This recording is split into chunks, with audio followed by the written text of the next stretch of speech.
Hi, ഫുട്ബോളിൽ എന്താണ് glycogen സ്പാരഡി അല്ലെങ്കിൽ ഗ്ലൈക്കോജൻ സ്പെയറിംഗ് എഫക്റ്റ്? ഇത് നമുക്ക് ട്രെയിനിങ്ങിലൂടെ കിട്ടുന്ന എന്താണ്? അപ്പോൾ പലപ്പോഴും നമ്മൾ കണ്ടിട്ടുണ്ടാവും പല റേസുകളിലും പല അത്ലറ്റുകളും ലാസ്റ്റ് ഒരു 100 മീറ്റർ ഭയങ്കരമായിട്ട് സ്പ്രിന്റ് ചെയ്യും. അതുവരെ ഒരു എയറോബിക് ആക്ടിവിറ്റി ആയിരിക്കും ചെയ്യുന്നത്. ലാസ്റ്റ് അവർ ഫുൾ സ്പ്രിന്റ് ചെയ്യുന്നതാണ്. അതിനെ കാരണം ഫുട്ബോൾ പ്ലേയേഴ്സ് പലപ്പോഴും അവരുടെ ഗെയിമിൽ അല്ലെങ്കിൽ ഒരു ലാസ്റ്റ് 90 മിനിറ്റ്സിൽ 10 മിനിറ്റ് ഉള്ളപ്പോൾ അവർ സ്പ്രിന്റ് ചെയ്യുന്നു. ഈ സ്പ്രിന്റിങ് കപ്പാസിറ്റി എങ്ങനെ ഉണ്ടാവും?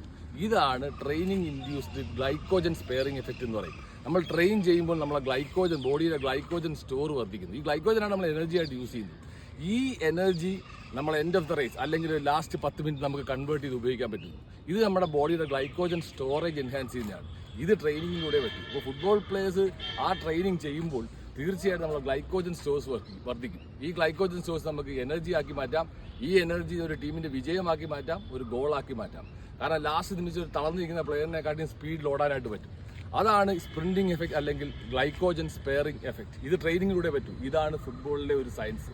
ഈ സയൻസ് നമ്മൾ മനസ്സിലാക്കുക എന്നുള്ളതാണ് ഏറ്റവും ഇമ്പോർട്ടൻ്റ് ഉള്ള കാര്യം. അപ്പം ഗ്ലൈക്കോജൻ സ്പെയറിംഗ് എഫക്റ്റ് കിട്ടാനായിട്ട് നല്ല ട്രെയിൻ ചെയ്യുക, ഗ്ലൈക്കോജൻ സ്റ്റോഴ്സ് വർദ്ധിപ്പിക്കുക. ഇതൊരു വളരെ ഇമ്പോർട്ടൻറ്റ് ടിപ്പാണ്. ഫുട്ബോളിൽ ഇനിയും വ്യത്യസ്തമായ വീഡിയോ ആയിട്ട് കാണാം. It's bye from Manish Sashi. Thank U.